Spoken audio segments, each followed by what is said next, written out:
ಮಾತರ್ಮೇ ಮಾತರಿಶ್ವನ್ನ ಪಿತರತುಲಗುರೋ ಭ್ರಾತರಿಷ್ಟಾಪ್ತಬಂಧೋ ಸ್ವಾಮಿನ್ ಸರ್ವಾಂತರಾತ್ಮನ್ನ ಜರಜರಯಿತರ್ಜನ್ಮ ಮೃತ್ಯಾಮಯಾನಾಂ ಗೋವಿಂದೇ ದೇಹಿ ಭಕ್ತಿಂ ಭವತಿ ಚ ಭಗವನ್ನೂರ್ಜಿತಾಂ ನಿರ್ನಿಮಿತ್ತಾಂ ನಿರ್ವ್ಯಾಜಾಂ ನಿಶ್ಚಲಾಂ ತದ್ಗುಣಗಣಬೃಹತೀಂ ಚಾಚ್ವತೀಮಾಚುದೇವ ನಾರಾಯಣಂ ನಮಸ್ಕೃತ್ಯ ನರಂ ಚೈವ ನರೋತ್ತಮಂ ದೇವೀಂ ಸರಸ್ವತೀಂ ವ್ಯಾಸಂ ತತೋ ಗ್ರಂಥಮುದೀರಯೇ ವಿಜಾನತಾಮವಿತ್ತಸ್ಯ ಮಧ್ವಸ್ಯ ಜಗತಿ ಗುರೋಃ ಪೂರ್ವಾಚಾರ್ಯಮಹಿಷ್ಠಾನಾಮಿಯಂ ಪ್ರಣತಿಮಾಲಿಕಾ ಪೂರ್ಣಜ್ಞಾನಾಯ ವಿದ್ಮಹೇ ಪೂರ್ಣಾನಂದಾಯ ಧೀಮಹಿ ತನ್ನೋ ವ್ಯಾಸ ಪ್ರಚೋದಯಾತ್. ಯಾರು ನಗ್ನರು ಅಂತನ್ನೋದರ ಬಗ್ಗೆ ಮಾತಾಡ್ತಾ ಇದ್ದರು.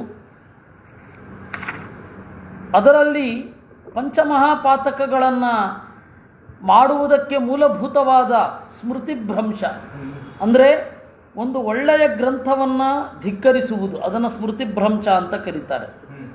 ಆವಾಗ ಒಳಿತು ಕೆಡುಕುಗಳ ಗೆರೆಯೇ ಇರೋದಿಲ್ಲ. ಸ್ಮೃತಿ ಅಂತಂದರೆ ಮಹಾಭಾರತ, ಭಾಗವತ, ರಾಮಾಯಣ ಈ ತರಹದ ಗ್ರಂಥಗಳನ್ನು ಧಿಕ್ಕರಿಸುವುದು ಅದು ಸ್ಮೃತಿಭ್ರಂಶ. ಅದು ಕ್ರಮೇಣ ಪಂಚಮಹಾಪಾತಕಗಳಿಗೆ ಕಾರಣ ಆಗ್ತದೆ. ಏನು ತಪ್ಪೇ ಇಲ್ಲ, ತಪ್ಪು ಅನ್ನೋದಿಲ್ವೇ ಇಲ್ಲ ಈ ಜಗತ್ತಿನಲ್ಲಿ ಅಂತ ಏನು ಬೇಕಾದ್ರೆ ಮಾಡಲಿಕ್ಕೆ ಹೊರಡ್ತಾರೆ. ಅದೃಶ್ಯವಾಗಿ ಬಹಳ ಜನರ ಮನಸ್ಸಿನಲ್ಲಿ ಅದು ಕೂತಿದೆ. ಏನು ಇದು ನೀತಿ. ಆ ನೀತಿ ಯಾಕೆ ಬಂತು ಅಂದರೆ ಅವರ ಪೂರ್ವಜರು ಆ ಗ್ರಂಥಗಳನ್ನು ಭಕ್ತಿಯಿಂದ ಓದಿದ್ದರಿಂದ. ಇವಾಗ ನೇರವಾಗಿ ಆ ಗ್ರಂಥಗಳನ್ನೇ ಓದದೇ ಇರಬಹುದು, ನೇರವಾಗಿ ಆ ಗ್ರಂಥಗಳನ್ನೇ ಚಿಂತನೆ ಮಾಡದೇ ಇರಬಹುದು, ಆದರೆ ಅದರಿಂದ ತಲತಲಾಂತರವಾದ ನೀತಿ ಭಾರತೀಯರ ಮನಸ್ಸಿನಲ್ಲಿ ಇದೆ. ಹೀಗಾಗಿ ಪಂಚಮಹಾಪಾತಕಗಳನ್ನು ಮಾಡೋದಿಲ್ಲ ಅಥವಾ ಮಾಡಲಿಕ್ಕೆ ಹಿಂಜರಿತಾರೆ. ಅದರಿಂದ ಯಾರು ಹೀಗೆ ಬದುಕ್ತಾರೆ, ಈ ಗ್ರಂಥಗಳನ್ನು ಧಿಕ್ಕರಿಸಿ, ಅವರು ಪಂಚಮಹಾಪಾತಕಗಳಿಗೆ ಕಾರಣ ಆಗ್ತಾರೆ. ಅದರಿಂದ ವೇದವನ್ನು ಬಿಟ್ಟವನು ನಗ್ನ. ಇಷ್ಟನ್ನು ಹೇಳಿದ್ರು. ದೇವತಾ ಪಿತೃಭೂತಾನಿ ತಥಾ ನಭ್ಯರ್ಚಯೋಥಿತೀನ್ ಭುಂಕ್ತೆ ಸ ಪಾತಕಂ ಭುಂಕ್ತೆ ನಿಷ್ಕೃತಿಸ್ತಸ್ಯ ನೇಷ್ಯತೆ. ದೇವತಾ ಪೂಜೆ, ಕೃತಜ್ಞತೆಯ ಸಮರ್ಪಣೆ ದೇವತಾ ಪೂಜೆ. ಪಿತೃಪೂಜೆ ಅಂತಂದರೆ ಅವರಿಂದ ಪಡೆದಿದ್ದೇವಲ್ಲ ಈ ಶರೀರ, ಅದಕ್ಕಾಗಿ ಅವರ ಹಿನ್ನೆಲೆಯಲ್ಲಿ ಈ ಶರೀರವನ್ನು ಪಡೆದದ್ದಕ್ಕಾಗಿ ಅವರಿಗೆ ಸಲ್ಲಿಸುವ ಕೃತಜ್ಞತೆ, ಹೋದ ಮೇಲೆ ಅವರ ಪ್ರತೀಕದಲ್ಲಿ ದೇವರ ಚಿಂತನೆ, ಇದು ಪಿತೃಪೂಜೆ. ಇನ್ನು ಭೂತಪೂಜೆ ಅಂತ ಮನೆಗೆ ಬಂದವರಿಗೆ ಚೆನ್ನಾಗಿ ಮಾತನಾಡಿಸಿ ಒಂದು ನೀರು ಕೊಟ್ಟರು, ಅದು ಅತಿಥಿ ಪೂಜೆ, ಭೂತ ಪೂಜೆ. ಆಮೇಲೆ ಭೂತ ಅಂತ ಹೇಳಿದ್ರೆ ಈ ಪ್ರಾಣಿಗಳಿಗೆ, ಪಶುಗಳಿಗೆ ಮತ್ತು ಪಕ್ಷಿಗಳಿಗೆ ನಾವು ಇಡುವ ಅನ್ನ, ನೀರು ಇತ್ಯಾದಿಗಳೆಲ್ಲ ಸಹಜವಾಗಿ ಅದು, ಮತ್ತು ಪಿಪೀಲಿಕಾ ಬಲಿ, ಇವುಗಳೆಲ್ಲ ಭೂತ ಪೂಜೆ. ಹೀಗಾಗಿ ದೇವತಾ ಪೂಜೆ, ಪಿತೃಪೂಜೆ, ಭೂತ ಪೂಜೆ ಇವುಗಳನ್ನು ಮಾಡದೇ ಇದ್ದರೆ, ಅತಿಥಿಗಳನ್ನು ಸತ್ಕರಿಸದೆ ತಾನೊಬ್ಬನೇ ಉಂಡರೆ ಅಂದರೆ ಅವರು ಬಂದಾಗ ಅವ್ರಿಗೆ ಉಣ್ಣಿಸಬೇಕು ಅಂತಷ್ಟೇ. ಅವಾಗೆಲ್ಲ ಹೋಟೆಲ್ ಗೀಟೆಲ್ಗಳೆಲ್ಲ ಇರಲಿಲ್ಲ.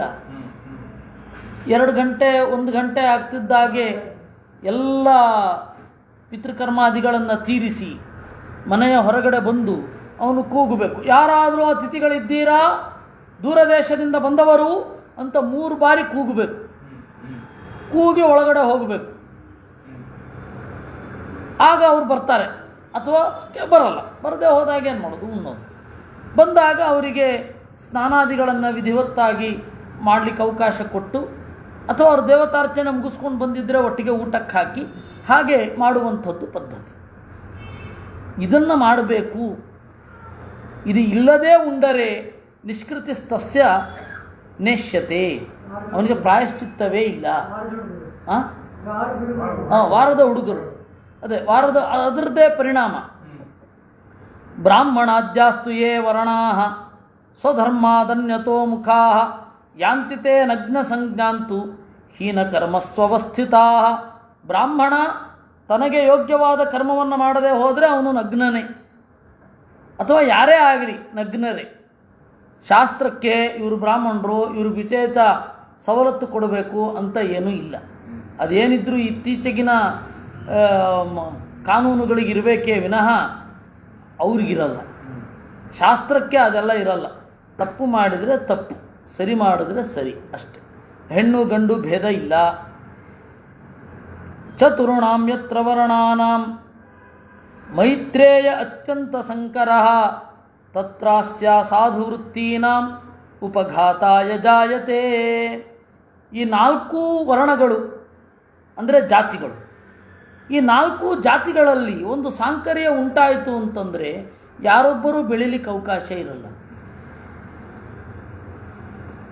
ನೀವು ಬಯಸಿದ ವೃತ್ತಿಯನ್ನು ನೀವು ಆರಿಸಿಕೊಳ್ಳಿ ಅಂತ ಹೇಳಿಬಿಟ್ರೆ ಒಬ್ಬ ಸೋಮಾರಿಯಾದವ ಸನ್ಯಾಸ ತೊಗೊಂಡ್ರೆ ಏನು ಮಾಡ್ತೀರ?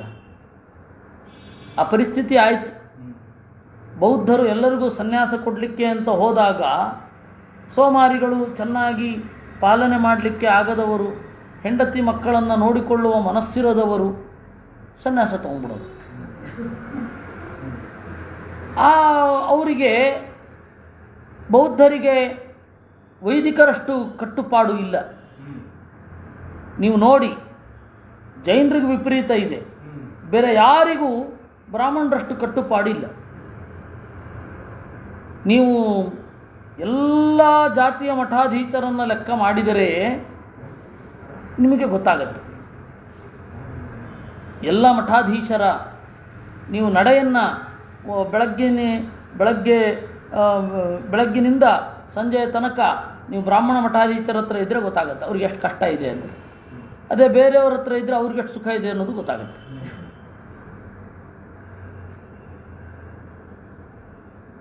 ಹೀಗಾಗಿ ಒಬ್ಬರು ಸಜ್ಜನ ಲಿಂಗಾಯತ ಸ್ವಾಮಿಗಳು ಒಬ್ಬ ಬ್ರಾಹ್ಮಣ ಸನ್ಯಾಸಿಗಳಿಗೆ ಹೇಳ್ತಾ ಇದ್ರು, ನಿಮಗಿರೋ ಅಷ್ಟು ಕಷ್ಟ ನಮಗೆಲ್ಲಿದೆ ಅಂತ. ಹೀಗಾಗಿ ನೀವು ಸಾಂಕರ್ಯ ಯಾರು ಏನು ಬೇಕಾದ್ರೂ ಮಾಡ್ಬೋದು ಅಂದರೆ ಫಸ್ಟು ಕಂಫರ್ಟ್ ನೋಡ್ತಾನೆ ಅವನು. ಹುಟ್ಟಿನಿಂದ ನೀನಿಲ್ಲಿ ಬಂದಿದ್ದು ಮಾಡಬೇಕು ಅಂತಂದರೆ ಮಾಡೇ ಮಾಡ್ತಾನೆ. ಯಾರು ಉಲ್ಟಾ ಹೋಗೋರು ಇರ್ತಾರೆ ಅವರು ಹೋಗೇ ಹೋಗ್ತಾರೆ. ಆದರೆ ಬಹಳ ಮೆಜಾರಿಟಿ ಆಫ್ ಪೀಪಲ್ ಒಂದು ಕಡೆಗಿರುತ್ತೆ, 4 ವರ್ಣಗಳಲ್ಲಿ ನೆಲೆಗೊಂಡಿರ್ತಾರೆ. ಅದರಿಂದಾಗಿ ಅದನ್ನು ಕೆಡಿಸೋದು ಸಮಾಜಕ್ಕೆ ಒಳಿತೇನೂ ಅಲ್ಲ. ಇವಾಗ 100 ಜನ ಬ್ರಾಹ್ಮಣರು ಹೀಗೆ ಇರಬೇಕು ಅಂದರೆ 100 ಜನ ಬ್ರಾಹ್ಮಣರಲ್ಲಿ ಒಬ್ಬ ದಾರಿ ತಪ್ಪಬಹುದು. ಕ್ಷತ್ರಿಯರು ಹೀಗೆ ಇರಬೇಕು ಅಂದರೆ ಒಬ್ಬ ಬೇರೆ ಕಡೆಗೆ ಹೋಗಬಹುದು, ಅಥವಾ ಇಬ್ಬರು ಬೇರೆ ಕಡೆಗೆ ಹೋಗಬಹುದು. ಶೂದ್ರರಲ್ಲಿ ಒಬ್ಬ ಬೇರೆ ಕಡೆಗೆ ಹೋಗ್ಬೋದು, ಇಬ್ಬರು ಬೇರೆ ಕಡೆಗೆ ಹೋಗ್ಬೋದು. ವೈಶ್ಯರಲ್ಲಿ ಒಬ್ಬ ಬೇರೆ ಕಡೆಗೆ ಹೋಗ್ಬೋದು, ಇಬ್ಬರು ಬೇರೆ ಕಡೆಗೆ ಹೋಗ್ಬೋದು. ಆದರೆ ನಾವೀಗ ಮಾಡ್ತಾ ಇರುವಂತಹ ಪದ್ಧತಿ ಏನಿದೆ, ನಿಮ್ಮ ಆಯ್ಕೆ ಅಂತ, ನಮ್ಮ ಆಯ್ಕೆ ಯಾವುದಾಗಿರುತ್ತೆ, ನಮ್ಗೆ ಯಾವ್ದು ಕಂಫರ್ಟೋ ಅದಾಗಿರುತ್ತೆ. ಅದರಿಂದ ಚಾತುರ್ವರ್ಣ್ಯವನ್ನು ನಾಶ ಮಾಡ್ತೇನೆ ಅನ್ನೋದು ಆಗಲ್ಲ. ಆ ಭಾವನೆ ನಾಶ ಮಾಡ್ತೇನೆ ಅನ್ನೋದು ಸಮಾಜಕ್ಕೆ ಒಳ್ಳೆಯದಂತೂ ಅಲ್ಲ. ಚತುರ್ಣಾಂ ಯತ್ರ, ಅದರಿಂದಾಗಿ ಅನಭ್ಯರ್ಚ ಋಷೀನ್ ದೇವಾನ್ ಪಿತೃಭೂತ ತಿಥಿನ್ ಸ್ತತ ಯೋ ಭುಂಕ್ತೆ ತಸ್ಯ ಸಲ್ಲಾಪಾತ್ ಪತಂತಿ ನರಕೇ ನರಾಹ. ಋಷಿಗಳನ್ನು ಪೂಜಿಸದೆ, ದೇವತೆಗಳನ್ನು ಪೂಜಿಸದೆ, ಪಿತೃಗಳನ್ನು ಪೂಜಿಸದೆ, ಅತಿಥಿ ಸತ್ಕಾರ ಮಾಡದೆ, ಪ್ರಾಣಿಗಳಿಗೆ ಬಲಿಯನ್ನು ಇಡದೆ ಯಾರು ಊಟ ಮಾಡ್ತಾ ಇರ್ತಾನೆ ಅವನ ಜೊತೆಗೆ ಮಾತಾಡೋದು ಕೂಡ ನರಕಕ್ಕೆ ದಾರಿ. ಇದು ಅರ್ಥವಾದ. ಅಂದರೆ ಸಮಾಜದ ಒಳಗಡೆಯಿಂದ ಒಂದು ಎಚ್ಚರ ಮೂಡಬೇಕು. ಇವನು ಆಚಾರ ಭ್ರಷ್ಟ, ಅದರಿಂದಾಗಿ ನಾವು ಇವನನ್ನು ಗೌರವಿಸುವುದಿಲ್ಲ. ಸಮಾಜದ ಒಳಗಿಂದೊಳಗೆ ಆ ತರಹ ಸರಿ ತಪ್ಪುಗಳಾಗೆ ಸ್ಫುಟವಾದ ಬಹಿಷ್ಕಾರ ಇದ್ದರೆ ತಪ್ಪು ನಡೀಲಿಕ್ಕೆ ಅವಕಾಶ ಇಲ್ಲ. ಇದೇನಾಗತ್ತೆ, ಇವತ್ತು ಹೇಗಾಗಿದೆ ಗೊತ್ತಾ ಪರಿಸ್ಥಿತಿ? ಸಂಬಂಧಿಕರು ಸರ್ಕಾರಿ ನೌಕರಿಯಲ್ಲಿ ಉನ್ನತ ಸ್ಥಾನದಲ್ಲಿ ಇರುವವನ ಬಗ್ಗೆ ಸಂಬಂಧಿಕರು ಮಾತಾಡ್ತಾ ಇರ್ತಾರೆ. ಅವರಿಗೆ ಸಂಬಳನೂ ಜಾಸ್ತಿ ಇದೆ, ಗಿಂಬಳನೂ ಜಾಸ್ತಿ ಇದೆ, ನಮ್ಮ ಕುಟುಂಬದವರು ಅವರು ಅಂದರೆ ಅವರನ್ನು ಬಹಿಷ್ಕರಿಸುವಂತಹ ಬುದ್ಧಿ ಬರಲಿಲ್ಲ. ಮತ್ತೆ ಅವರ ಹಣವನ್ನು ನೋಡಿ ಮೆಚ್ಚುವ ಬುದ್ಧಿ ಬಂತು. ಅದರಿಂದ ಜನಗಳ ಮಾನ್ಯತೆ ಸಿಗತ್ತೆ, ನಾನು ಹೀಗಿದ್ದರೂ ಕೂಡ ತಪ್ಪು ಮಾಡಿದರೂ ನನಗೆ ಜನಗಳ ಮಾನ್ಯತೆ ಸಿಗತ್ತೆ ಅಂತ ಹೇಳಿ ಈಗ ಜೈಲಿಗೆ ಹೋದವನನ್ನು ನೀವು ರಾಜಕೀಯೇತರ ಕಾರಣಗಳಿಗಾಗಿ ಜೈಲಿಗೆ ಹೋದವರನ್ನು ನೀವು ಗೌರವಿಸಿದರೆ ಅವ್ರಿಗೇನು ಅನಿಸುತ್ತೆ? ಇನ್ನಷ್ಟು ಈ ಥರದ್ದು ಮಾಡುವ ಅಂತ ಅನಿಸುತ್ತೆ.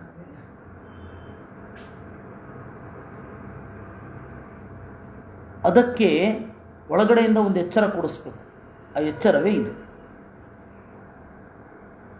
ತಸ್ಮಾದೇತಾನ್ ನರೋ ನಗ್ನಾನ್ ತ್ರಯೀ ಸಂತ್ಯಾಗದೂಚಿತಾನ್ ಸರ್ವದಾ ವರ್ಜಯೇತ್ ಪ್ರಾಜ್ಞಃ ಆಲಾಪಸ್ಪರ್ಶನಾದಿಷು. ಅದರಿಂದ ವೇದವನ್ನು ತ್ಯಾಗ ಮಾಡಿರುವುದರಿಂದ ಯಾರು ಹೀಗಿರ್ತಾರೆ ಅವರನ್ನು ಬಿಡಬೇಕು, ಅವರು ನಗ್ನರು ಅಂತ. ಶ್ರದ್ಧಾವದ್ಭಿಕೃತಂ ಯತ್ನಾತ್ ದೇವಾನ್ ಪಿತೃಪಿತಾಮಹಾನ್ ನ ಪ್ರೀಣಯತಿ ತಚ್ಛ್ರಾದ್ದಂ ಯದ್ಯೇಭಿರವಲೋಕಿತಂ. ಇಂತಹ ನಗ್ನರು ಶ್ರಾದ್ದದ ಕ್ರಿಯೆಯನ್ನು ನೋಡಿದ್ರೂ ಅದನ್ನು ದೇವತೆಗಳು ಸ್ವೀಕರಿಸಲ್ಲ ಅನ್ನುವ ಒಂದು ಜಾಗ್ರತೆ ನಿಮಗಿರಲಿ.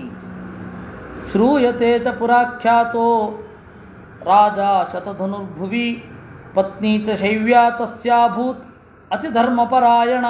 ಇದಕ್ಕೊಂದು ಕಥೆ ಇದೆ. ಶತಧನು ಅಂತ ಹೇಳಿ ಒಬ್ಬ ರಾಜ, ಶೈವ್ಯ ಅಂತ ಅವನ ಹೆಂಡತಿ. ಪತಿವ್ರತಾ ಮಹಾಭಾಗ ಸತ್ಯ ಶೌಚ ದಯಾನ್ವಿತ. ಅವಳು ಒಳ್ಳೆ ಪತಿವ್ರತೆ, ಸತ್ಯ ಶೌಚ ಮೊದಲಾದವುಗಳಿಂದ ಕೂಡಿದ್ಲು ಅವಳು. ಸತು ರಾಜ ತಯಾ ಸಾರ್ಧಂ ದೇವದೇವಂ ಜನಾರ್ದನಂ. ಅವನು ಅವಳ ಜೊತೆಗೂಡಿ ನಾರಾಯಣನ ಉತ್ಕಟವಾಗಿ ಪೂಜಿಸಿದ, ಆರಾಧನೆ ಮಾಡಿದ. ಹೋಮ ಜಪ ದಾನ ಉಪವಾಸ ಪೂಜೆ ಇವುಗಳ ಮೂಲಕ ಭಕ್ತಿಯಿಂದ ಆರಾಧನೆ ಮಾಡಿದ. ಏಕದಾತು ಸಮಂ ಸ್ನಾತೌ ತೌತು ಭಾರ್ಯಾಪತಿ ಜಲೆ ಭಾಗೀರಥ್ಯಾ ಸಮುತ್ತೀರ್ಣೌ ಕಾರ್ತಿಕ್ಯಾಂ ಸಮುಪೋಷಿತವು. ಹೀಗೆ ಒಂದು ಬಾರಿ ಇಬ್ಬರು ಒಟ್ಟಿಗೆ ಸ್ನಾನ ಮಾಡಿದ್ರು ಗಂಗಾ ನದಿಯಲ್ಲಿ. ಪಾಷಂಡಿನಮಪಶ್ಚೇತಾಂ ಆಯಾಂತಂ ಸಮ್ಮುಖಂ ದ್ವಿಜ. ಒಬ್ಬ ಪಾಖಂಡಿಯನ್ನು ನೋಡಿದ್ರು. ಚಾಪಾಚಾರ್ಯಸ್ಯ ತಸ್ಯಾಸೌ ಸಖಾ ರಾಜ್ಞೋ ಮಹಾತ್ಮನಃ ಅತಸ್ತದ್ಗೌರವಾತ್ತೇನ ಸಖಾ ಭಾವಮಥಾಕರೋತ್. ಅವನು ಯಾರು ಅಂದರೆ ಚಾಪಾಚಾರ್ಯಸ್ಯ ಸಖ, ರಾಜನ ಗುರು, ಬಿಲ್ವಿದ್ಯೆಯ ಗುರು, ಅವನು ಗೆಳೆಯ, ಗುರುವಿನ ಗೆಳೆಯ. ಅಂತಹ ಪಾಖಂಡಿಯನ್ನು ನೋಡಿದ್ರು. ಆಚಾರ್ಯರ ಸ್ನೇಹಿತ ಅನ್ನುವ ದೃಷ್ಟಿಯಿಂದ ಸಖಾಭಾವ ಮಖ ಅಥಾಕರೋತ್, ಗೆಳೆಯ ಅಂತ ಅಂದುಕೊಂಡ. ನತು ಸಾ ವಾಗ್ಯತಾ ದೇವಿ ತಸ್ಯ ಪತ್ನಿ ಪತಿವ್ರತ ಉಪೋಷಿತಾಸ್ಮೀತಿ ರವಿಂ ತಸ್ಮಿನ್ ದೃಷ್ಟೇ ದದರ್ಶ ಚ. ಅವಳು ಗೊತ್ತಿತ್ತು ಇವನು ಪಾಖಂಡಿ, ವೇದವಾದ ವಿರೋಧಿ, ದೇವರನ್ನು ಧಿಕ್ಕರಿಸ್ತಾನೆ ಅಂತ ಅವಳು ಗೊತ್ತಿತ್ತು. ಅದಕ್ಕೆ ಅವಳೇನು ಮಾಡಿದ್ಲು, ಅವನನ್ನು ನೋಡಿದ ಕೂಡಲೇ ಮೌನದಿಂದ ಇದ್ದು ಸೂರ್ಯನನ್ನು ನೋಡಿದಳು ಶುದ್ಧಿಗಾಗಿ. ಸಮಾಗಮ್ಯ ಯಥಾ ನ್ಯಾಯಂ ದಂಪತೀತೌ ಯಥಾ ವಿಧಿ ವಿಷ್ಣೋ ಪೂಜಾದಿಕಂ ತರವಂ ಕೃತವಂತೌ ದ್ವಿಜೋತ್ತಮ. ಆಮೇಲೆ ಅವರಿಬ್ಬರು ಮನೆಗೆ ಬಂದು ವಿಷ್ಣು ಪೂಜಾದಿಗಳನ್ನು ಮಾಡಿದರು. ಕಾಲೇನ ಗಚ್ಚತಾ ರಾಜ ಮಮಾರಾಸೌ ಸಪತ್ನಜಿತ್ ಅನ್ವಾರುರೋಹತಂ ದೇವಿ ಚಿತಾಸ್ಥಂ ಭೂಪತಿಂ ಪತಿಂ.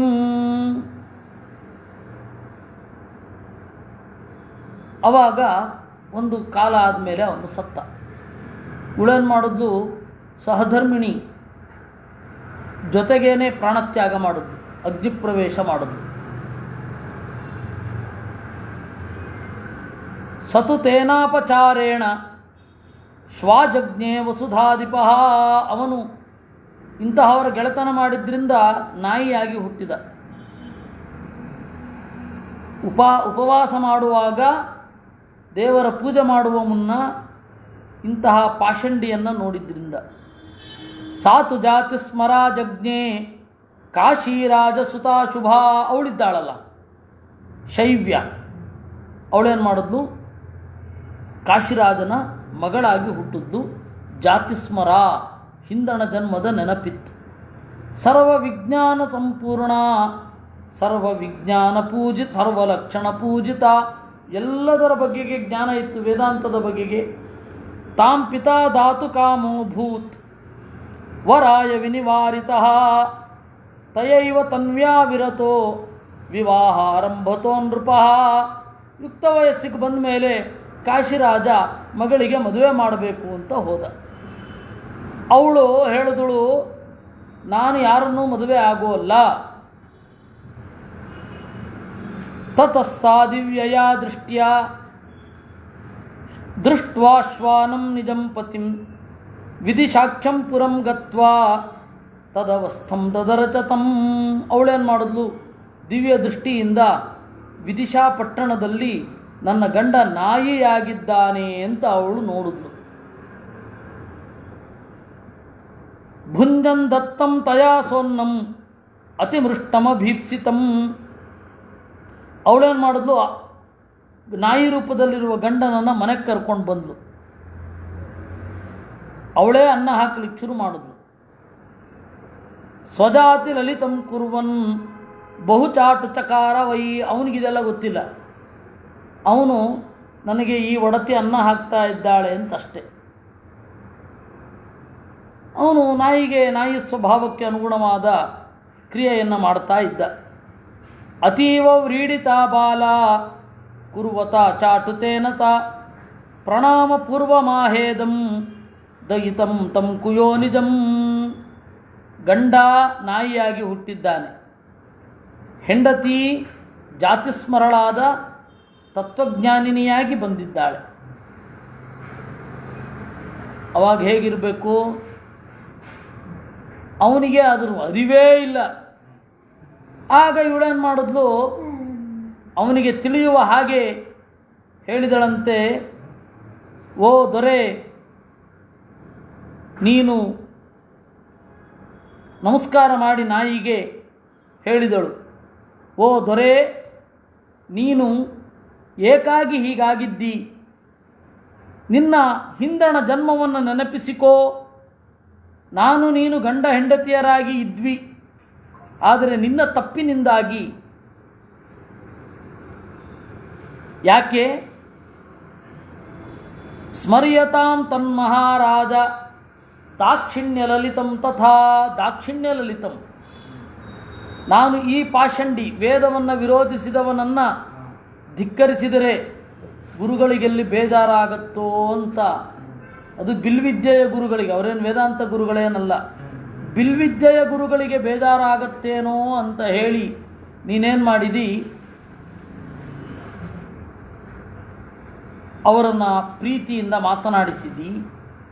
ಅವತ್ತು ಉಪವಾಸ ವೈಷ್ಣವ ವ್ರತವನ್ನು ಮಾಡ್ತಾ ಇದ್ದಿ, ಆದರೆ ವಿಷ್ಣು ವಿರೋಧಿಗಳೊಡನೆ ಸಂಘ. ವೈಷ್ಣವ ವ್ರತವನ್ನು ಮಾಡ್ತಾ ವಿಷ್ಣು ವಿರೋಧಿಗಳ ಜೊತೆಗೆ ನೀನು ಮಾತನಾಡಿದಿ. ಅದು ವ್ರತಭಂಗ ಅಂತ ಗೊತ್ತಿದ್ದು ಮುರಿದಿ. ಆದ್ದರಿಂದ ಏನ ಶ್ವಯೋನಿ ಮಾಪನ್ನ ಮಮ ಚಾಟುಕರೋ ಭವಾನ್, ಅದರಿಂದ ನೀನು ನಾಯಿಯಾಗಿದ್ದಿ. ನಾನು ಮಾತನಾಡಿಸಲಿಲ್ಲ, ಉಪವಾಸ ಮಾಡ್ತಾ ಇದ್ದೇನೆ, ಶುದ್ಧಿಯಾಗಬೇಕು ಅಂತ ಹೇಳಿ ಸೂರ್ಯನನ್ನು ನೋಡಿದೆ. ಅದರಿಂದ ನನ್ನ ವ್ರತ ಹಾಗೆ ಉಳ್ಕೊಂಡಿತು. ಇವತ್ತು ಜಾತಿಸ್ಮರಳಾದ ಕಾಶಿರಾಜನ ಮಗಳಾಗಿ ಹುಟ್ಟಿದ್ದೇನೆ. ನನಗೆ ಜಾತಿಸ್ಮರತ್ವ, ಹಿಂದಣ ಜನ್ಮದ ನೆನಪು ಇದೆ, ನಿನಗದಿಲ್ಲ. ಒಂದೇ ಕಾರಣ.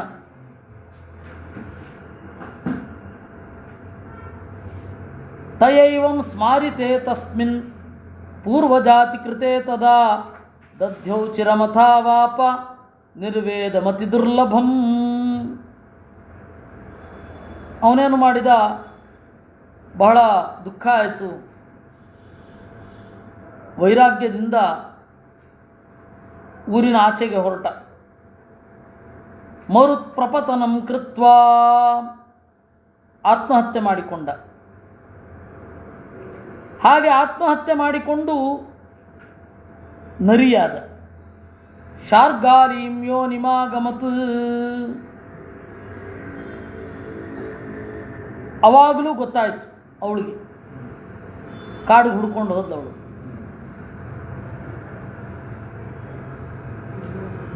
ಹುಡ್ಕೊಂಡು ಹೋದ್ಲು ಕಾಡಿಗೆ.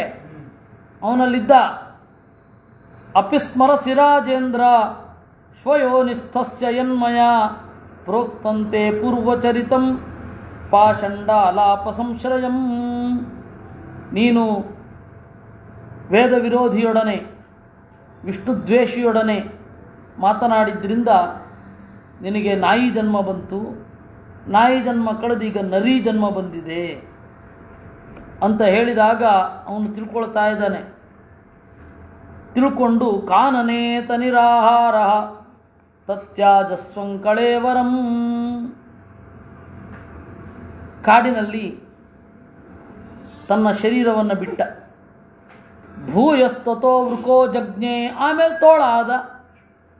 ಇವಳು ಹೋಗಿ ನೆನಪಿಸಿದಳು, ನತ್ವಂ ವೃಕೋ ಮಹಾಭಾಗ ರಾಜ ಶತಧನುರ್ಭವಾನ್. ನೀನು ಈ ತೋಳ ಅಲ್ಲ, ನಿಜವಾಗಿಯೂ ಶತಧನು ರಾಜ. ಸರಿ, ಅಲ್ಲಿಯೂ ಕೂಡ ಉಪವಾಸ ಮಾಡಿ ಪ್ರಾಣ ಬಿಟ್ಟು ತೇನಾತ್ಮ ಗೃಧ್ರತಾಂ ಗತಃ ಹದ್ದಾಗಿ ಬದಲಾದ. ಇದಾದರೆ ಭೂಮಿಯಲ್ಲಿ ಸಿಗ್ತಾ ಇದ್ದ. ಈಗ ಮೇಲ್ಗಡೆ ತಿರುಗಾಡ್ಲಿಕ್ಕೆ ಶುರು ಮಾಡಿದ. ಮುಗಿಲಿನಲ್ಲಿ ಸಿಗೋದು ಮುಗಿಲನ್ನಾದ. ಅಪಾಪಾಸಾ ಪುನಶ್ಚೈನಂ ಬೋಧಯ ಮಾಸ ಭಾಮಿನಿ. ಆಮೇಲೆ ಅವಳು ಅವನಿಗೂ ಹೇಳಿದ್ಲು, ತತ ಕಾಕತ್ವಮಾಪನ್ನಂ ಸಮನಂತರ ಜನ್ಮನಿ. ಆಮೇಲೆ ಕಾಕ ಆದ. ಕಾಕ ಅಂದರೆ ಕಾಂಗ್ರೆಸ್ ಮತ್ತು ಕಮ್ಯುನಿಸ್ಟ್ ಅಲ್ಲ, ಕಾಗೆನೇ. ಆಯಿತಾ?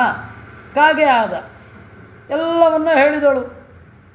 ಅಶೇಷ ಭೂಭೃತತ್ಪೂರ್ವಂ ವಶ್ಯ ಯಸ್ಮೈ ಬಲಿಂ ದದುಹು ಸತ್ವಂ ಕಾಕತ್ವಮಾಪನ್ನೋ ಜಾತೋದ್ಯ ಬಲಿಭುಕ್ ಪ್ರಭೋ.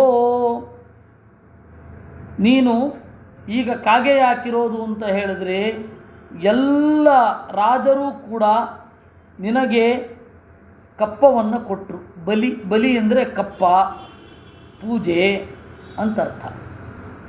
ಆ ಎಲ್ಲ ಪೂಜೆಯನ್ನು ಅಹಂಭಾವದಿಂದ ಸ್ವೀಕರಿಸಿ ಈಗ ಕಾಗೆಯಾಗಿ ಬಲಿಭುಕ್ ಆಗಿದ್ದಿ. ಆಮೇಲೆ ಅವನೇನು ಮಾಡಿದ, ಮಯೂರತ್ವಮವಾಪ, ನವಿಲಾದ. ಮಯೂರತ್ವೇ ತತಸ್ಸಾವೈ ಚಕಾರಾನುಗತಂ ಶುಭಾ. ಹೋಗಿ ಅಲ್ಲಿಯೂ ನೆನಪಿಸಿದಳು. ಅವನೇನಾದ, ನವಿಲಾದ. ನವಿಲಾದಾಗಲೂ ನೆನಪಿಸಿದಾಗ ಅಷ್ಟು ಹೊತ್ತಿಗೆ ಜನಕರಾಜ ಅಶ್ವಮೇಧ ಯಾಗ ಮಾಡ್ತಾ ಇದ್ದ. ಚಕಾರ ತಸ್ಯಾವಭೃಥೆ ಸ್ನಾಪಯ ಮಾತತಂ ತದಾ. ಅವಭೃಥ ಸ್ನಾನ ಮಾಡಿಸಿದ. ಅಲ್ಲಿ ಅವಳೇ ಮಾಡಿಸಿದ್ಲು. ಅದಕ್ಕೆ ಅವಭೃಥ ಸ್ನಾನಕ್ಕೆ ಹೋಗಬೇಕು ಅಂತಾರೆ. ಚೂರ್ಣೋತ್ಸವ ನಡೆಯುತ್ತಲ್ಲ, ಅವಾಗ ಅವಭೃಥ ಸ್ನಾನ ಆಗತ್ತೆ ಬೆಳಗ್ಗೆ. ಸಾಮಾನ್ಯ ಅವಭೃಥ ಸ್ನಾನ ಉಡುಪಿ ಕೃಷ್ಣನಲ್ಲಿ ಆಗ್ತದೆ, ಕುಕ್ಕೆ ಸುಬ್ರಹ್ಮಣ್ಯನಲ್ಲಿ ಆಗ್ತದೆ. ಹೀಗೆ ತಂತ್ರಶಾಸ್ತ್ರದ ಚೆನ್ನಾದ ಆಚರಣೆ ಇರುವ ದೇವಸ್ಥಾನಗಳಲ್ಲಿ ಅವಭೃಥ ಸ್ನಾನ ಆಗತ್ತೆ. ಹೋಗಬೇಕು ಅಂತ ಹೇಳೋದು ಅದಕ್ಕೆ. ಕರ್ಕೊಂಡು ಹೋಗಿ ಸ್ನಾನ ಮಾಡುತ್ತಿದ್ದಳು, ತಾನೂ ಸ್ನಾನ ಮಾಡಿದಳು. ಜಜ್ಞೇತ ದನಕಸ್ಯೈವ ಪುತ್ರೋಸೌ ಸುಮಹಾತ್ಮನಃ. ಆಮೇಲೆ ಅವನು ದನಕರಾಜನ ಮಗನಾಗೆ ಹುಟ್ಟಿದ. ಇಷ್ಟು ಹೊತ್ತಿಗೆ ಅವಳಿಗೆ ಸುಮಾರು 30 ಮೇಲಾಗಿತ್ತು, ಅಬೌವ್ 30. ಬೇಗ ಹೋಗುತ್ತಲ್ಲ, ನೆನಪಿಸ್ತಾ ಇದ್ದಾಗೆ ಸಾಯ್ತಾ ಇದ್ದ ಅವನು. ಅದರಿಂದ ಒಂದು ಮದುವೆ ವಯಸ್ಸು ಒಂದು 18, 19 ಅಂತ ಇಟ್ಕೊಂಡ್ರೆ ಒಂದಿಷ್ಟು ವರ್ಷ ಆಗಿದೆ, ಕಳೆದಿದೆ. ಆಗ ಅವಳೇನು ಹೇಳಿದಂತೆ, ಅಪ್ಪ ನಾನು ಮದುವೆಗೆ ತಯಾರಿದ್ದೀನಿ ಎಂದ್ಲು. ಸಚಾಪಿ ಕಾರಯಾಮಾಸ ತಸ್ಯ ರಾಜ ಸ್ವಯಂವರಂ. ಅಲ್ಲಿ ಸ್ವಯಂವರವನ್ನು ಏರ್ಪಡಿಸಿದ.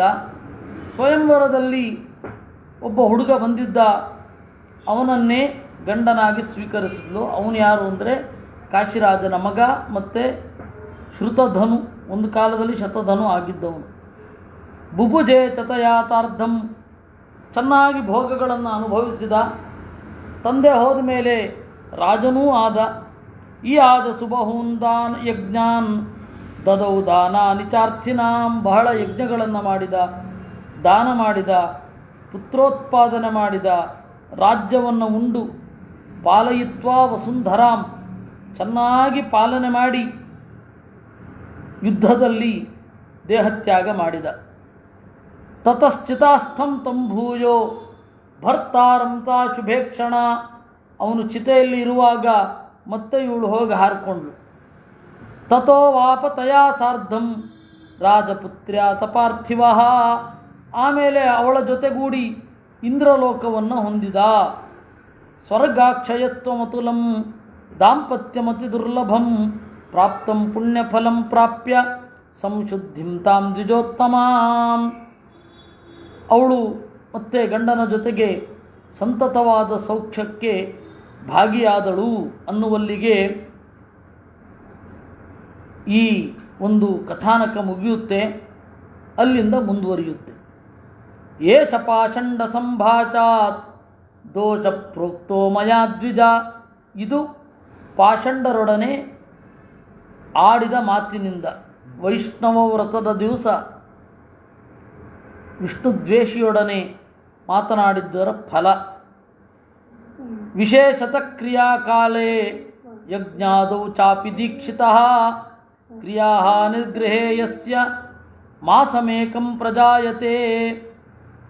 ವಿಶೇಷತಃ ಯಜ್ಞಕಾಲದಲ್ಲಿ ನೋಡಬಾರದು. ಒಂದು ವೇಳೆ ನೋಡಿದರೂ ಸೂರ್ಯನನ್ನು ನೋಡಿ ಪ್ರಾರ್ಥನೆ ಮಾಡಬೇಕು. ಪಾಷಂಡಗಳ ಜೊತೆಗೆ ಮಾತನಾಡಿದ್ರಿಂದಲೇ ಸೂರ್ಯನನ್ನು ನೋಡಬೇಕು ಅಂದರೆ ನಾವೇ ವೇದವನ್ನು ತ್ಯಾಗ ಮಾಡಿಬಿಟ್ರೆ ಗತಿ ಏನು?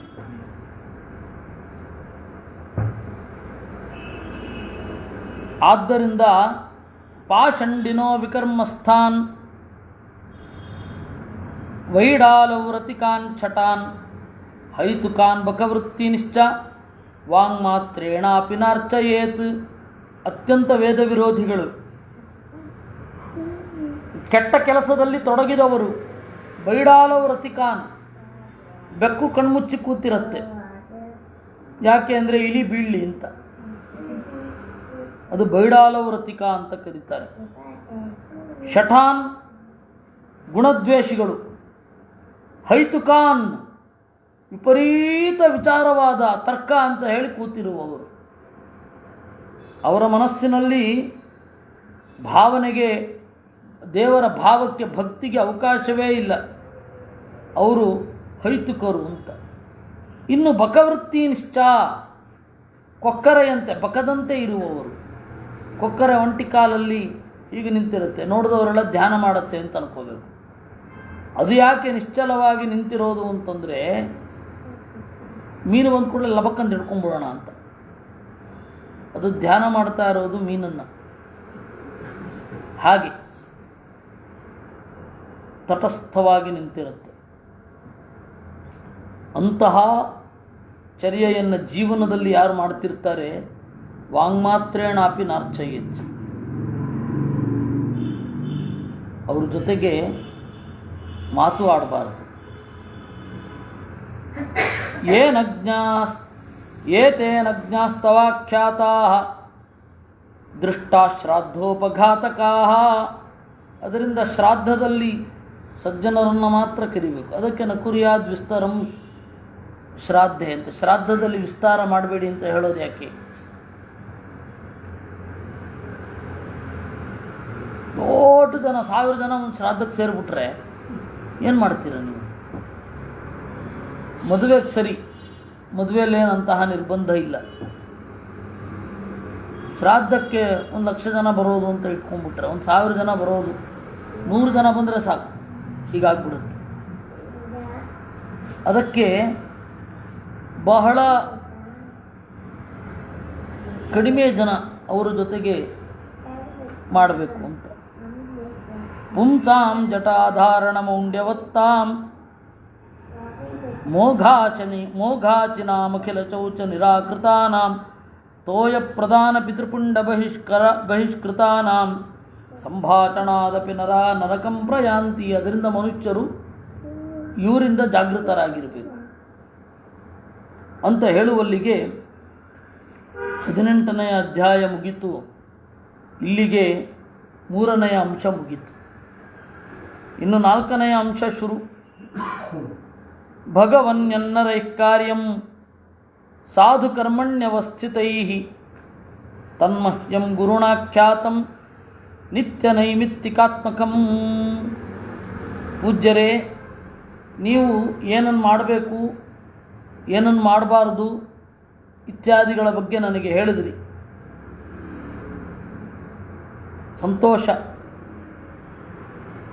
ವಂಶವನ್ನು ಕೇಳಬೇಕು ಅಂತ ಇದ್ದೀನಿ. ಶ್ರೋತುಮಿಚ್ಛಾಮ್ಯಹಂ ವಂಶಂ ರಾಜ್ಞಾಂ ತದ್ಬ್ರೂಹಿ ಮೇ ಗುರೋ. ವಂಶಂ ಶ್ರೋತುಮಿಚ್ಛಾಮಿ, ವಂಶವನ್ನು ಕೇಳಬೇಕು ಅಂತ ಇದ್ದೇನೆ. ಮೈತ್ರೇಯ ಶ್ರೂಯತಾಂ ಅನೇಕ ಯಜ್ವಶೂರ ವೀರ ಧೀರ ಭೂಪಾಲಾಲಂಕೃತೋ ಬ್ರಹ್ಮಾದಿರ್ಮಾನವೋ ವಂಶಃ. ವಂಶ ಕೇಳಬೇಕು. ಎಂತಹವರ ವಂಶ? ಇನ್ನೆಲ್ಲ ಗದ್ಯ. 4 ಏನಿದೆ ಇಡೀ ಗದ್ಯ. 4ನೇ ಅಂಶ ಏನಿದೆ ಗದ್ಯ. ಯಾವ ರೀತಿ ಭಾಷಾ ಪ್ರಯೋಗ ಮಾಡಬೇಕು, ಯಾವ ರೀತಿ ಸಂಸ್ಕೃತದ ಗದ್ಯ ಪ್ರಯೋಗ ಇರುತ್ತೆ ಅನ್ನೋದಕ್ಕೆ ಒಳ್ಳೆ ಉದಾಹರಣೆ ವಿಷ್ಣು ಪುರಾಣದ 4ನೇ ಅಂಶ. ಮೈತ್ರೇಯ ಮಧ್ಯದ ಶ್ಲೋಕ ಬರುತ್ತೆ, ಬಹಳ ಕಡಿಮೆ, ಇಲ್ವೇ ಇಲ್ಲ ಅನ್ನೋಷ್ಟು ಕಡಿಮೆ. ಅತ್ರೈತೆ ಶ್ಲೋಕಾ ಭವಂತಿ ಅಂತ ಒಂದು 4-5 ಶ್ಲೋಕ ಬರುತ್ತೆ. ಗಾಥಾ ಅಂತಂದರೆ ಹಾಡುಗಬ್ಬ, ಅವಾಗ ಶ್ಲೋಕ ಬರ್ತದೆ. ಅದು ಬಿಟ್ಟರೆ ಗದ್ಯ, ಸೊಗಸಾದ ಗದ್ಯ. ಮೈತ್ರೇಯ ಶ್ರೂಯತಾಂ ಅಯಂ ಅನೇಕ ಯಜ್ವ ಶೂರ ವೀರ ಧೀರ. ಆ ಭಾಷೆಯನ್ನು ಆಸ್ವಾದನೆ ಮಾಡಿ, ಅದೇ ಸೊಗಸು. ಶ್ರೂಯತಾಂ ಅನೇಕ ಯಜ್ವ ಶೂರ ವೀರ ಧೀರ ಭೂಪಾಲಾಲಂಕೃತ ಬ್ರಹ್ಮಾದಿರ್ಮಾನವೋ ವಂಶಃ. ಬ್ರಹ್ಮನಿಂದ ಶುರು ಮಾಡಿಕೊಂಡ ಮಾನವ ವಂಶ, ಮನುವಿನಿಂದ ಬಂದ ವಂಶ, ಅದನ್ನು ಹೇಳ್ತೇನೆ ಕೇಳು. ಅನೇಕ ಯಜ್ವ, ಬಹಳ ಯಜ್ಞಶೀಲರು, ಶೂರರು, ವೀರರು, ಧೀರರೂ ಆದ ಭೂಪಾಲರಿಂದ ಅಲಂಕೃತವಾಗಿದೆ. ತದಸ್ಯ ವಂಶಸ್ಯ ಆನುಪೂರ್ವೀಂ ಅಶೇಷ ವಂಶ ಪಾಪ ಪ್ರಣಾಚನಾಯ ಮೈತ್ರೇಯ ಏತಾಂ ಕಥಾಂ ಶೃಣು.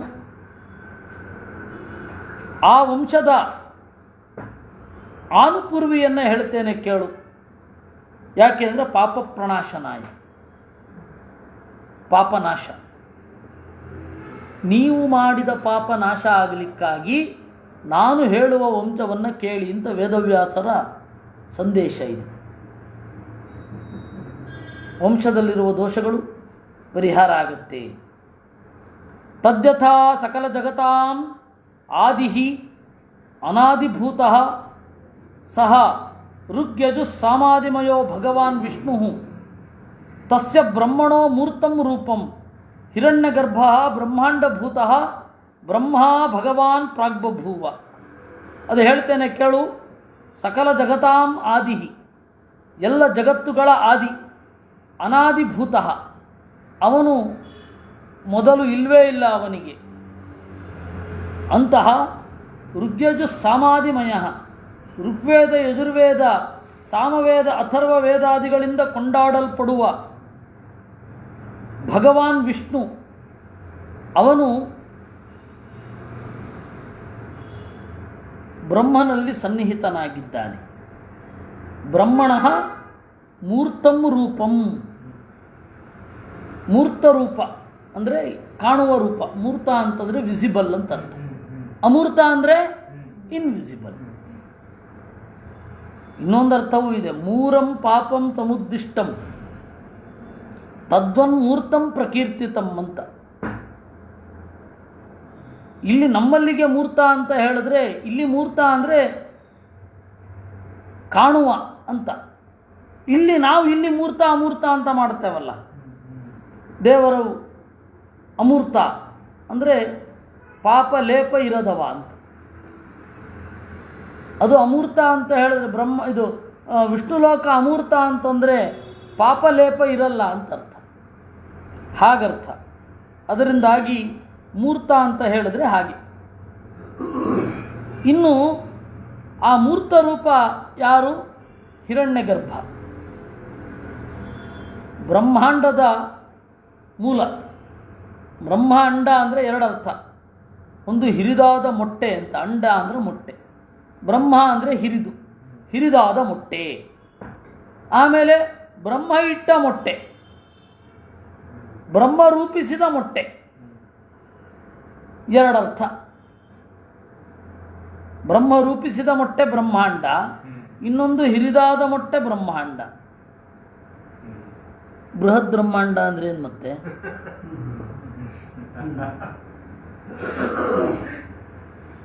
ಬ್ರಹ್ಮಣಶ್ಚ ದಕ್ಷಿಣಾಂಗುಷ್ಟ ಜನ್ಮ ದಕ್ಷ ಪ್ರಜಾಪತಿ.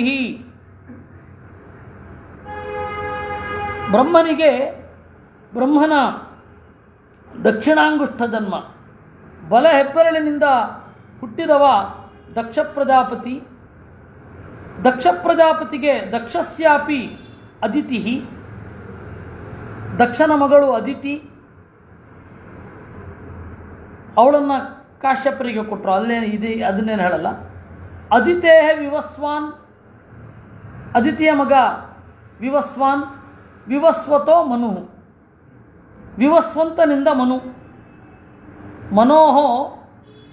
ಮನುವಿಗೆ ಇಕ್ಷ್ವಾಕು, ನೃಗ, ಧೃಷ್ಟ, ಶರ್ಯಾತಿ, ನರಿಷ್ಯಂತ, ಪ್ರಾಂಶು, ನಾಭಾಗ, ದಿಷ್ಟ, ಕರುಷ, ಪೃಷದ್ರಾಕ್ಷಾ ದಶಪುತ್ರಾ ಬಭೂವು. 10 ಜನ ಮಕ್ಕಳು. ಇಷ್ಟಿಂಚ ಮಿತ್ರಾವರುಣಯೋ ಮನುಪುತ್ರಕಾಮಶ್ಚಕಾರ. ಇದಕ್ಕಿಂತ ಮೊದಲು ಮಿತ್ರಾವರುಣರಿಗೆ ಒಂದು ಇಷ್ಟಿಯನ್ನು ಮಾಡಿದ. ಯಾರು? ಮನು. ತತ್ರ ತಾವದಪಹ್ನುತೆ ಹೋತು ಅಪಚಾರಾತ್ ಇಲಾ ನಾಮ ಕನ್ಯಾ ಬಭೂವ. ಪುರೋಹಿತನ ತಪ್ಪಿನಿಂದ ಅವಳು ಕನ್ಯೆಯಾಗಿ ಹೋದಳು. ಸೈವಚ ಮಿತ್ರಾವರುಣಯೋ ಪ್ರಸಾದಾತ್ ಸುದ್ಯುಮ್ನೋ ನಾಮ ಮನೋಃಪುತ್ರೋ ಮೈತ್ರೇಯ ಆಸೀತ್. ಮಿತ್ರಾವರುಣರ ಅನುಗ್ರಹದಿಂದ ಅವಳೇ ಗರ್ಭದ ಒಳಗಡೆಯೇ ಬದಲಾಗಿ ಅವಳು ಅವನಾದನು. ಹೆಂಗೆ ಹೇಳೋದು? ಅವಳು ಅವನಾದನು ಅನ್ಬೇಕಾ, ಅವಳು ಅವನಾದಳು ಅನ್ಬೇಕಾ? ಆಯಿತು, ಏನೋ ಒಂದು. ಪುನಶ್ಚ ಈಶ್ವರ ಕೋಪಾತ್ ಸ್ತ್ರೀ ಸತಿ ಸಾತು ಸೋಮಸೂನೋ ಬುಧಸ್ಯ ಆಶ್ರಮ ಸಮೀಪೆ ಬಭ್ರಾಮ. ಈಶ್ವರನ ಕೋಪದಿಂದ ಹೆಣ್ಣಾಗಿಬಿಟ್ರು. ಅದು ಕಥೆ ನಿಮಗೆ ಭಾಗವತದಲ್ಲಿ ಕೇಳಿ ಗೊತ್ತಿದೆ. ಇಲ್ಲಿ ಸಂಕ್ಷಿಪ್ತವಾಗಿ ಅದನ್ನು ಹೇಳ್ತಾರೆ. ಅಲ್ಲಿ ಹೇಳಿದ್ದನ್ನು ಇಲ್ಲಿ ಹೇಳಲ್ಲ, ಇಲ್ಲಿ ಹೇಳಿದ್ದನ್ನು ಅಲ್ಲಿ ಹೇಳಲ್ಲ. ಸಾನುರಾಗಶ್ಚ ತಸ್ಯಾಂಬುಧ ಪುರೂರವತಂ ಆತ್ಮಜಂ ಉತ್ಪಾದಯಾಮಾಸ. ಸೂರ್ಯವಂಶದ ಇಳೆಯಲ್ಲಿ ಸೂರ್ಯವಂಶದ ಸುದ್ಯುಮ್ನ ಇಳ ಆದಾಗ ಚಂದ್ರವಂಶ ಅವನಿಂದ ಬೆಳೀತು. ಏನು ವಿಚಿತ್ರ! ಬುಧ ಪುರೂರವಸ್ಸನನ್ನು ಹುಟ್ಟಿಸಿದ. ಆ ಪುರೂರವಸ್ಸ ಅಮ್ಮಪ್ಪ ಅಂತ ಇದ್ನೇನು. ಜಾತೋಪಿ ತಸ್ಮಿನ್ ಅಮಿತ ತೇಜೋಭಿ ಪರಮರ್ಷಿಭಿ ಇಷ್ಟಿಮಯ ಋಂಗ್ಮಯ ಯಜುರ್ಮಯ ತಾಮಮಯ ಅಥರ್ವಣಮಯ ಸರ್ವವೇದಮಯೋ ಮನೋಮಯೋ ಜ್ಞಾನಮಯೋ ನ ಕಿಂಚಿನ್ಮಯ ಅನ್ನಮಯ ಭಗವಾನ್ ಯಜ್ಞಪುರುಷ ಸ್ವರೂಪಿ ಸುದ್ಯುಮ್ನಸ್ಯ ಪುಂತ್ವಂ ಅಭಿಲಷದ್ಭಿ ಯಥಾವದಿಷ್ಟ ತತ್ಪ್ರಸಾದಾದಿಲಾ ಪುನರಪಿ ಸುದ್ಯುಮ್ನೋಭೂತ್. ಅವಳು ಇಲ್ಲ, ನಾನು ಹಿಂದೆ ಗಂಡಾಗಿದ್ದೆ ಅನ್ನೋದು ಗೊತ್ತಿದೆ, ಗಂಡಾದವಳು ಹೆಣ್ಣಾಗಿ ನಾನೀಗ ತಾಯಿಯಾಗಿದ್ದೇನೆ ಅನ್ನೋದು ಗೊತ್ತಿದೆ, ಆದರೂ ನಾನು ಗಂಡಸಾಗಬೇಕು ಅಂತ ಬಯಸಿದ್ಳು. ಅದು ಬುಧನನ್ನೇ ಕೇಳಿದ್ಲು, ನೀನು ಹೇಳಿದಂತೆ ನಾನು ಮಗುವನ್ನು ಕೊಡ್ತೇನೆ, ಆದರೆ ನೀನು ನನ್ನನ್ನು ಗಂಡು ಮಾಡಬೇಕು ಅಂತ. ಆಯಿತು ಅಂದ. ಇವತ್ತು ಈ ಥರದ್ದೊಂದು ಸಣ್ಣವೇ ಇದನ್ನು ಮುಂದೆ ಇಟ್ಟರೆ ಎಷ್ಟು ಶಾಕ್ ಆಗಬಹುದು. ಪ್ರೀತಿ ಮಾಡ್ತಾ ಇರುವ ಹುಡುಗನ ಹತ್ತಿರ ಹುಡುಗಿ ಬಂದು, ಆಯಿತು ನಿನ್ನ ಪ್ರೀತಿಗೆ ಥ್ಯಾಂಕ್ಸ್, ಏನೋ ಉಪಕಾರ ಮಾಡಿದ್ದೀ, ನಾನು ಒಂದು ಮಗುವನ್ನು ಹೆತ್ತು ಆಮೇಲೆ ಗಂಡಾಗ್ಬಿಡ್ತೀನಿ, ಮಾಡ್ತ್ಯಾ? ನನ್ನನ್ನು ಗಂಡು ಮಾಡಲಿಕ್ಕೆ ಆಪ್ರೇಷನ್ಗೆ ದುಡ್ಡು ಕೊಡ್ತೀಯಾ ಅಂದರೆ ಏನು ಅನ್ಬೇಡ ಅವನು. ಅವತ್ತಾಯ್ತು ಅಂದರು. ಅವ್ರ ಮನಸ್ಥಿತಿ ಏನೋ ಬುಧರದ್ದು, ಈ ಲೋಕದ್ದಂತೂ ಅಲ್ಲ ಅವರ ಮನಸ್ಥಿತಿ.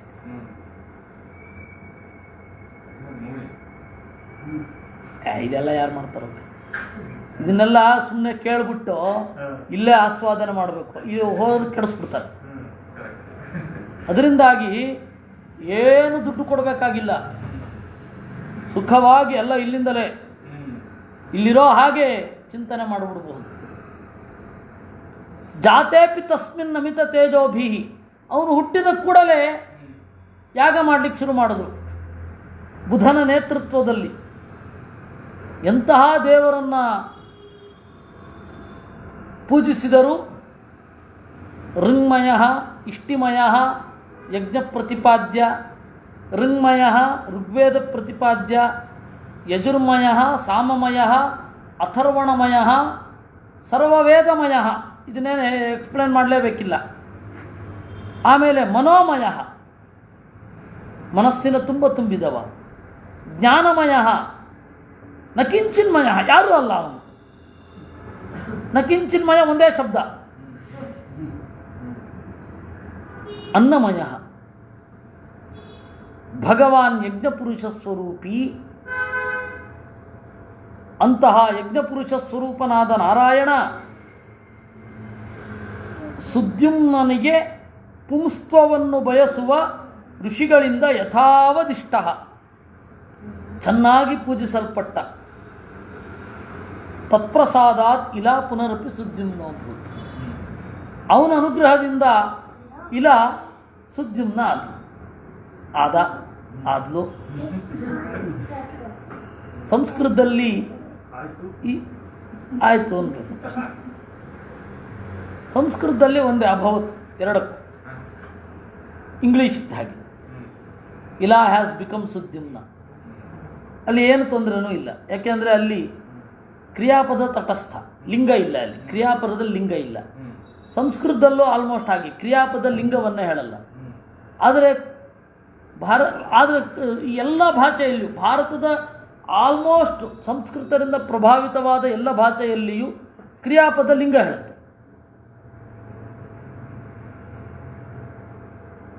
ಆಗಯ, ಆಗಯಿ. ಆಗಯಿ ಎರಡು, ನಪುಂಸಕಲಿಂಗ ಮತ್ತು ಸ್ತ್ರೀಲಿಂಗ. రాముడు వస్తున్నాడు, అమ్మాయి వస్తుంది, కుక్క వస్తుంది. ಇದು ತೆಲುಗಿನಲ್ಲಿ ಮತ್ತು ಹಿಂದಿಯಲ್ಲಿರುವ ಸಮಾನ ವ್ಯವಸ್ಥೆ. ಕನ್ನಡದ ವ್ಯವಸ್ಥೆ ಏನಿದೆ ಅದು ತಮಿಳಿನ ತರಹ. ಒಂದು ವಿಟ್ಟಾನ್, ಒಂದು ವಿಟ್ಟಾಳ್. ಹಾಗೆ ಕನ್ನಡದ ವ್ಯವಸ್ಥೆ ಕ್ರಿಯಾಪದದಲ್ಲಿ ಲಿಂಗವನ್ನು ಗುರುತಿಸುವಂತಹ ವ್ಯವಸ್ಥೆ ತಮಿಳಿನ ತರಹ. ಆ ವಿಟ್ಟನ್ನೇ ಇಲ್ಲಿ ಬಿಟ್ಟ ಆಗೋಗಿದೆ, ಹಿಡ್ಕೊಂಡು ಬಿಟ್ಟ. ಇರಲಿ, ಯಾಕೆ ಹೇಳಿದ್ದು ಅಂದರೆ ಅಲ್ಲಿ ಸಮಸ್ಯೆ ಆಗಲ್ಲ. ಸುದ್ಯುಮ್ನಃ ಅಭವತ್, ಇರಲಿ, ಇಲ್ಲೇ ಸುದ್ಯುಮ್ನ ಅದು. ಅದೇ ಆಗ್ಬೋದು. ಅದೇ ಇದರಲ್ಲಂತೂ ಕಷ್ಟನಾ? ನಮ್ಮ ಈ ಕನ್ನಡದಲ್ಲಂತೂ ಕಷ್ಟ. ಅದು ಸಂಸ್ಕೃತದಲ್ಲೇ ಸುಲಭ ಬಿಡಿ, ಇಲ್ಲೇ ಉಂಟಲ್ಲ.